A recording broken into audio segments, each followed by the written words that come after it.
안녕하세요. 방사선종양학과 금웅섭입니다.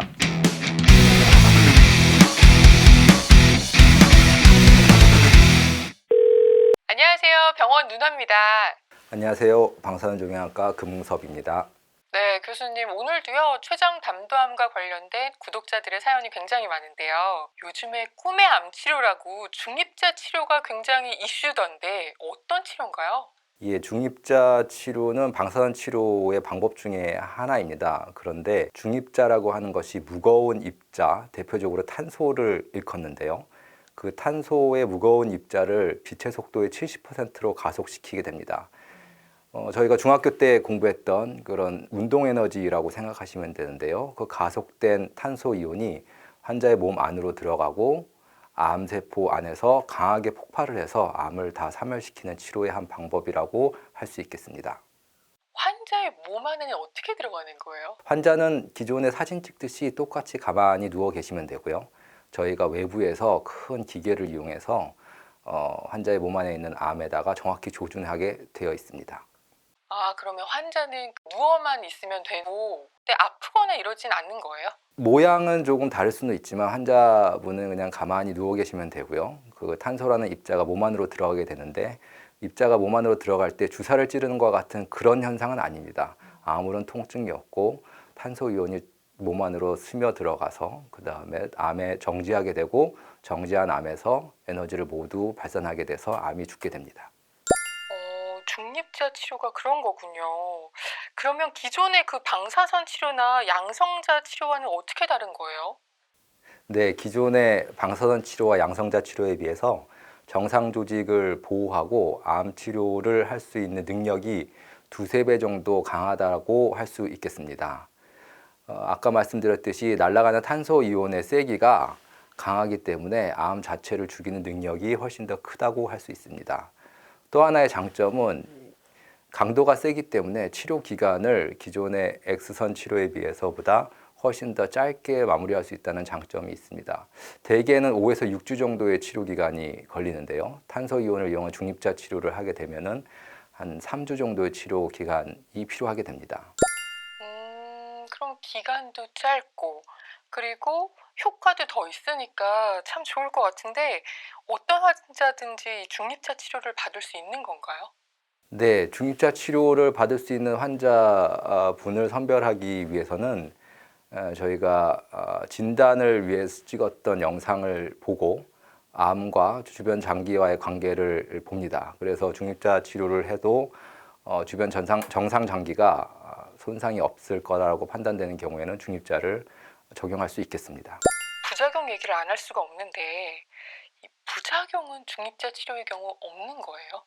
네, 부작용은 암 치료를 하는 과정에서 어떤 치료든지 간에 발생할 수밖에 없는 상황입니다. 다만 중입자 치료가 기존의 치료에 비해서 부작용이 훨씬 적은 치료인 것은 확실합니다. 중입자 치료에 도움을 받을 수 있는 분도 있고요. 중입자 치료를 시행할 수 없는 경우도 있습니다. 따라서 치료의 대상이 될 것인가에 대한 것은 전문의와 상담하는 것이 반드시 필요합니다. 네, 다른 분 사연입니다. 이 방사선 치료 후에요. 치료가 끝났다고 생각을 했는데 이 항암 치료를 이어서 받으라고 해서 당황을 했습니다. 이 중립자 치료는 하고 나면 항암 치료는 더 안 받아도 되나요? 결론부터 말씀드리면 반드시 그런 것은 아닙니다. 저희가 암 치료를 할 때 국소 치료라고 해서 부분적인 치료를 하는 방법이 수술과 방사선 치료가 되겠고 전신 치료에 해당되는 것이 항암제, 면역 치료 이런 종류들이 있습니다. 중립자 치료도 국소 치료의 한 가지 방법이기 때문에 국소 치료로만 병이 완치되는 경우에는 중립자 치료로 모든 치료가 종료될 수 있습니다. 하지만 항암제 치료가 주된 치료가 되는 상황에서 중입자 치료만 시행하고 치료를 마무리한다는 것은 옳지 않다고 볼 수 있습니다. 자, 그러면 꿈의 암 치료, 중립자 치료, 세브란스에서는 언제부터 가능한 건가요?